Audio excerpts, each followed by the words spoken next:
Welcome, incredible mental upgraders, to another inspiring episode of Mental Upgrade Podcast. I'm Daniel. And I'm Lina. Daniel, I'm genuinely thrilled about today's topic.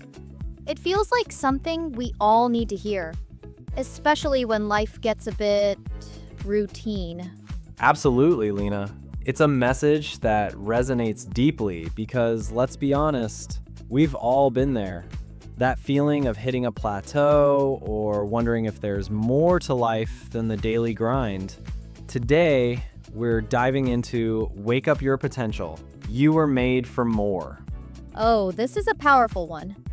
Because deep down, I think we all have that little voice, sometimes a whisper, sometimes a shout, that tells us there's something more.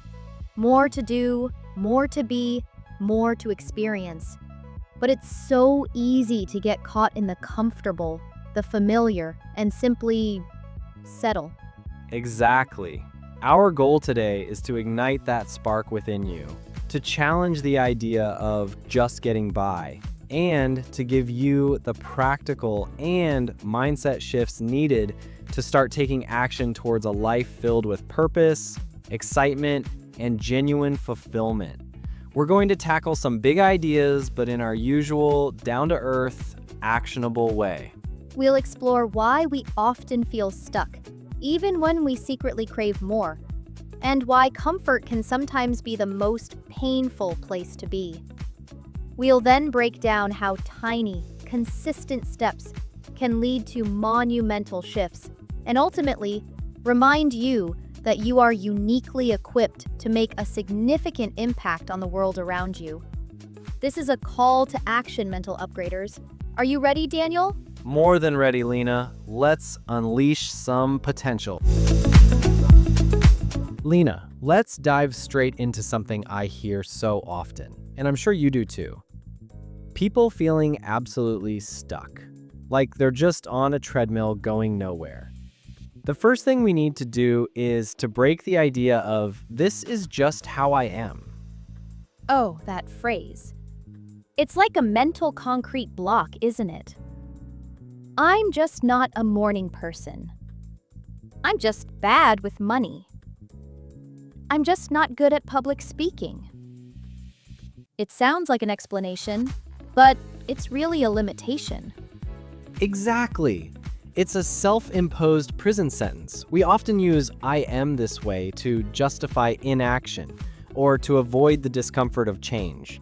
It provides a convenient excuse not to try because if it's just who you are, then there's nothing you can do about it, right?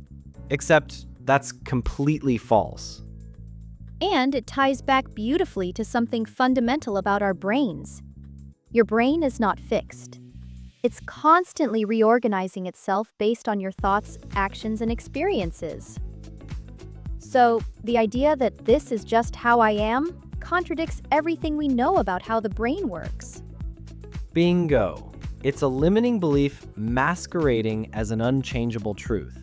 If you tell yourself, I'm just not disciplined enough times, your brain literally strengthens the neural pathways associated with lack of discipline, making it feel more true. You're essentially training your brain to believe that narrative. So, the first step to waking up your potential is challenging that fundamental assumption. You're not a static entity, you're dynamic, you're evolving, and every single day, you have the capacity to be different from who you were yesterday. It's like telling your phone, nope, no software updates for me, I'm good as is. It just doesn't make sense. That's a great analogy. And it means that if you're not where you want to be, if you feel stagnant, it's not because you're fundamentally flawed or incapable. It's often because you're stuck in a pattern of thinking and behaving that's no longer serving you. And patterns can be broken. And new ones can be built. This is where the profound power of a single decision can change your direction. It sounds simple, almost too simple. But it's true. It is simple, but it's not always easy. A decision isn't just a fleeting thought, it's a commitment to a new course of action. It's saying, okay, despite how I've been, despite what I've told myself, I am choosing now to do something different. Let's imagine someone who's always said, "I'm just not an organized person." Their desk is a disaster, their calendar is chaos. That's how they are. Right. And then one day they make a decision. Not just, I should be more organized, but I will spend 15 minutes every evening decluttering my desk for tomorrow. That's a decision. And that decision, consistently acted upon, is the tiny pebble that starts a landslide. It's not about becoming perfectly organized overnight. It's about taking that first intentional step in a new direction. Because once you make that decision and take that first small action, you create evidence for your brain that the old narrative isn't 100% true. Wait, I did organize my desk for 15 minutes. Maybe I'm not just disorganized. And that tiny piece of evidence starts to chip away at the "this is how I am" belief. It creates a crack in the wall, allowing a sliver of possibility to shine through. Each subsequent small action born from that initial decision widens that crack. It's like turning a giant ship. You don't just yank the wheel, you make tiny adjustments over time. But the key is that initial decision to turn the wheel in the first place. Without that decision, the ship keeps going straight or drifting. So, for anyone feeling stuck right now, the most powerful thing they can do is identify one area where they feel limited by "this is how I am." Then make a conscious, firm decision to take just one tiny action today that contradicts that belief. And don't overthink it. The decision itself is the spark. The small action is the proof. And that proof starts to rewrite your internal script, telling your brain, hey, maybe I was made for more than I thought. It's an incredibly liberating realization. It truly is. You're not stuck. You're just on the verge of a new beginning, waiting for that single decision to set you in motion.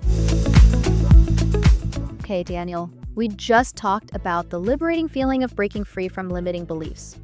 But there's something else that keeps us stuck. Something deceptively appealing. Our comfort zones.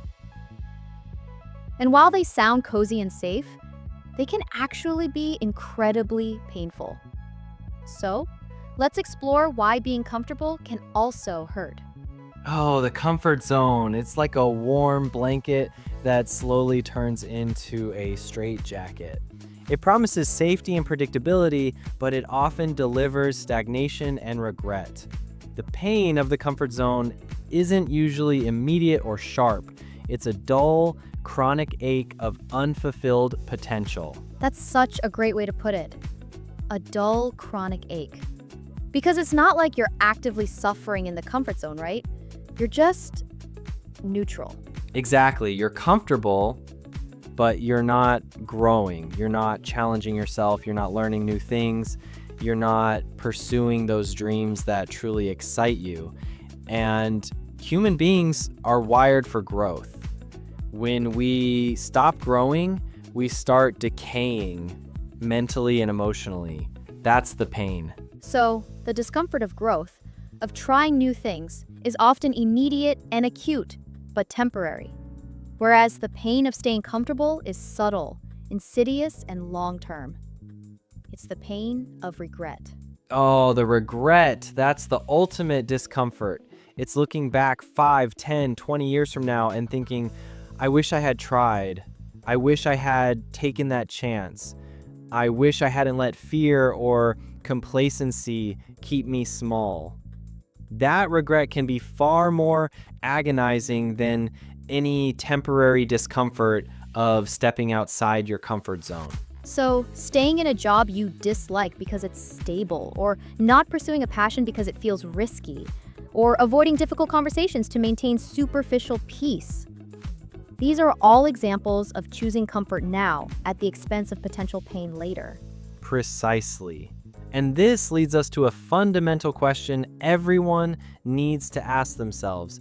Are you surviving or living? Because there's a profound difference. That's a powerful distinction, Daniel.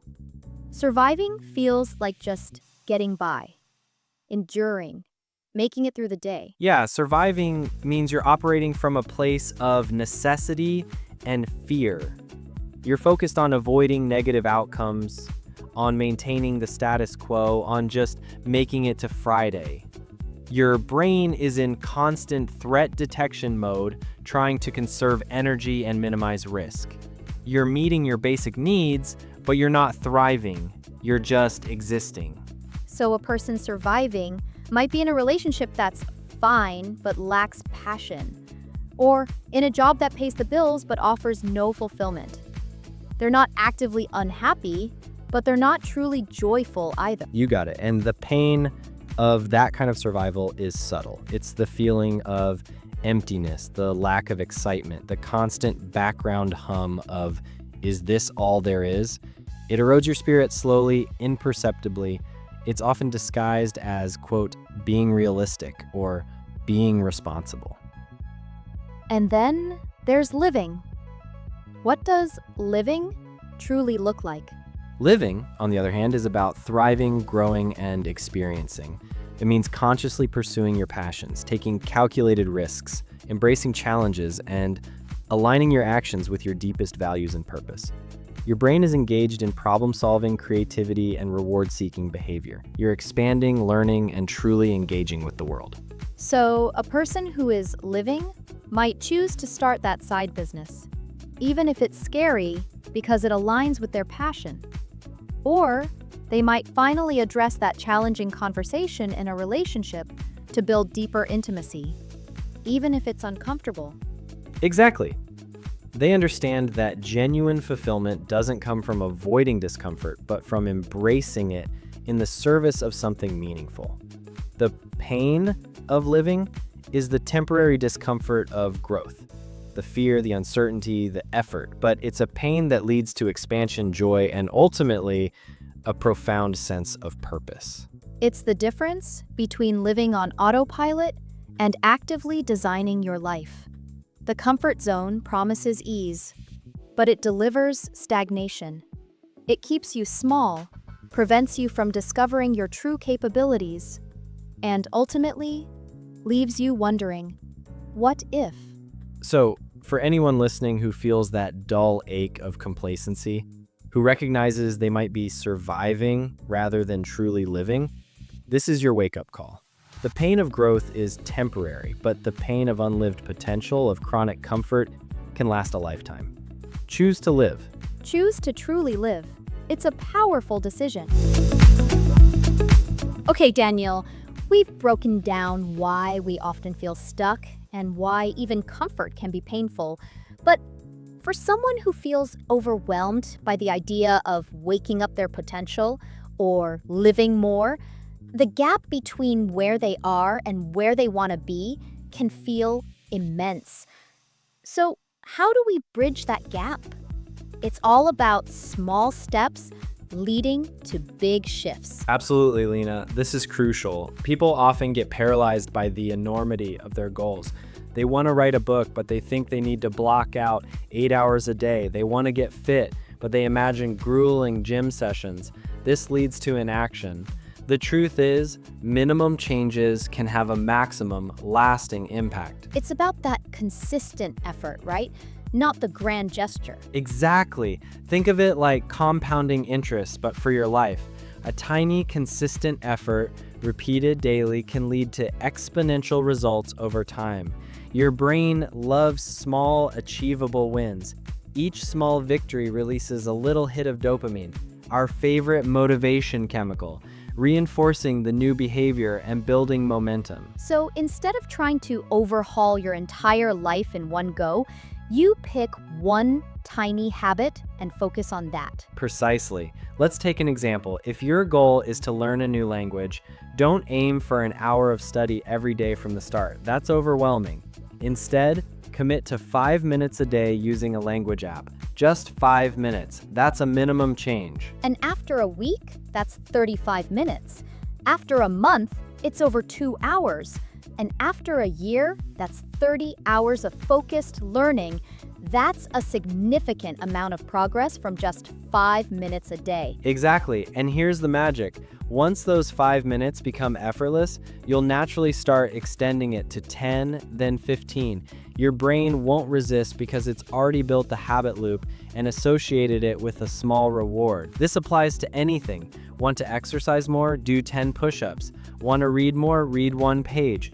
It's about building consistency before intensity. That's such a powerful reframe.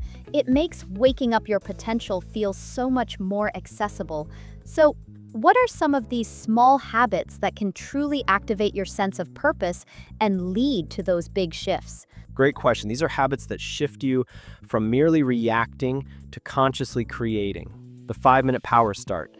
Instead of checking your phone, spend the first 5 minutes after waking up doing something intentional.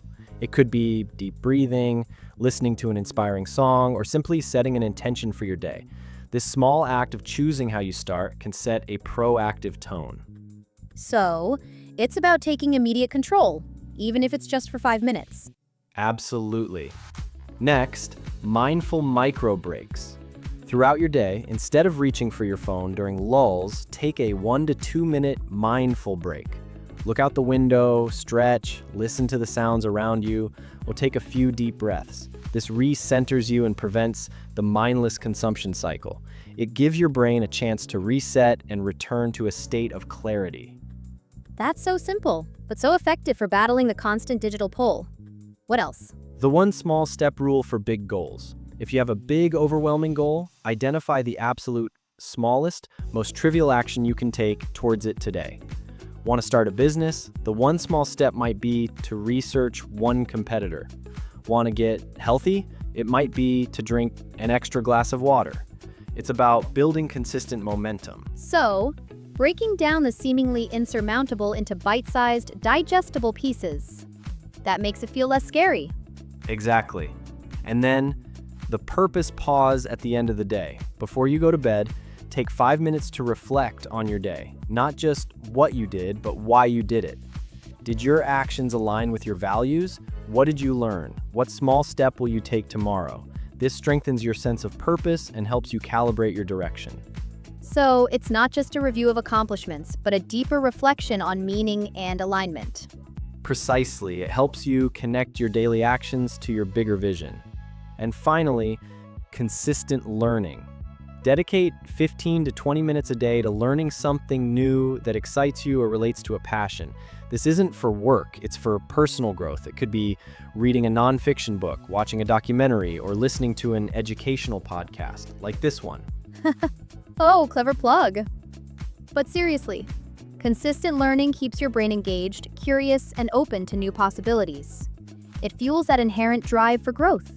It does. And these small, consistent habits, when practiced daily, create a cumulative effect. They literally rewire your brain, strengthening the pathways for focus, intention, purpose, and action. They might feel tiny in the moment, but over weeks, months, and years, they lead to incredible, life-altering shifts. It's about transforming your daily experience, not just hoping for a magical transformation one day. It's about realizing that waking up your potential isn't a sudden burst, but a continuous, intentional journey built on small, powerful steps. That's truly empowering. Lina, as we wrap up this powerful episode, I want to drive home one crucial message that often gets lost in the noise of daily life. You were made for impact. Every single person listening to this has something unique to offer the world. That's such a vital point, Daniel. So often we get caught up in comparing ourselves to others, or we feel insignificant in the face of global challenges. But the truth is, every person has something to contribute, regardless of how small it may seem. Absolutely. It doesn't mean you need to cure cancer or solve world hunger. Your impact could be as simple as being an incredibly present and loving parent, or a genuinely kind and supportive friend. It could be bringing joy to your workplace, or finding innovative solutions in your niche field. Or it could be a unique perspective you bring to a problem, or a creative talent that brings beauty into the world. Or even just your ability to listen and make someone feel heard. These are all forms of impact. Precisely. And often, Our greatest impact comes not from trying to be someone we're not, but from fully embodying who we are, our unique strengths, our authentic voice, our particular passions. When you step into your potential, you naturally start making an impact because you're operating from a place of purpose and genuine contribution. And this isn't about grandiosity. It's about responsibility. It's recognizing that you have a unique set of skills, experiences, and perspectives that no one else has in exactly the same way. What a waste it would be to keep that locked away in the comfort zone. Totally. It's like having a superpower and keeping it a secret in your closet. And the world needs what you have. Whether it's your specific expertise, your empathy, your creativity, your leadership, or simply your unique way of showing up, it adds to the richness of the collective. So, the journey of waking up your potential isn't just for your own personal fulfillment. It's also about fulfilling your role in the larger tapestry of humanity. It's about sharing your gifts. And that leads us to our final and most important message. A call to take action starting today. Because potential remains just potential until it's activated. And that activation happens through consistent, intentional action. This isn't about waiting for inspiration to strike, or for the perfect moment, or for someone else to give you permission. It's about deciding right now that you are ready to step forward. Take that one small step we talked about. What is the single tiniest action you can take today that aligns with that whisper inside you, that desire for more? Is it to spend 5 minutes journaling about what truly lights you up? Is it to research one small thing about a new skill you want to learn? Is it to send that one email you've been putting off? Don't let perfection be the enemy of good. Don't wait until you have all the answers. Just choose one tiny thing, commit to it, and do it. That small action creates momentum, it builds evidence, and it starts to rewrite your narrative from "I'm stuck" to "I'm starting." And remember, the discomfort of growth is temporary. The pain of complacency, of an unlived life, of unfulfilled potential lasts a lifetime. You were made for more than just surviving. You were made to live, to contribute, to thrive, and to make your unique mark on the world. So, take a deep breath. Acknowledge that voice within you that's craving something more. Trust it. And then, take that first, brave, tiny step. Your potential is waiting. Daniel, that was truly a powerful conversation. We've journeyed from breaking free of limiting beliefs to understanding the deceptive pain of comfort zones, and then to the immense power of small, consistent steps. We really have, Lina. We challenge the idea of "this is just how I am," highlighting that your brain is constantly evolving and that a single decision can pivot your entire direction. We contrasted merely surviving with truly living, urging listeners to choose growth over stagnant comfort. And most importantly, we emphasized that you were made for impact. Every single person has a unique contribution to make, big or small. And that contribution begins when you start to activate your own potential. Remember, the path to a life of purpose and fulfillment isn't about giant leaps. It's about consistent, intentional, small steps. These tiny actions accumulate, rewire your brain, and lead to monumental shifts over time. Your potential is not something you find out there.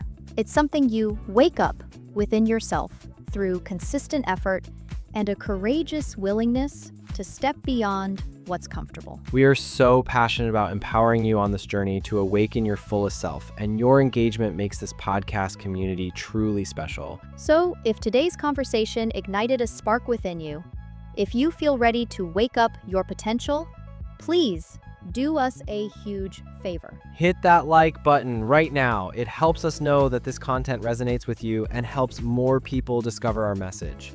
And if you haven't already, please subscribe to the Mental Upgrade podcast channel so you never miss an episode. We have so much more planned to help you on your journey. And please Share this episode with anyone you know who might be feeling stuck or who needs a powerful reminder that they were made for more. Let's spread this message of empowerment far and wide. We also absolutely love hearing from you. In the comments below, tell us what's one small step you're committing to take today to wake up your potential? Or what's a limiting belief you're ready to challenge? Your insights and commitments inspire us and the entire Mental Upgrade community. Thank you for being such an active and engaged part of our family. We'll be back soon with another powerful conversation to help you continue upgrading your mind and transforming your life. Until then, keep waking up that incredible potential. See you next time, Mental Upgraders.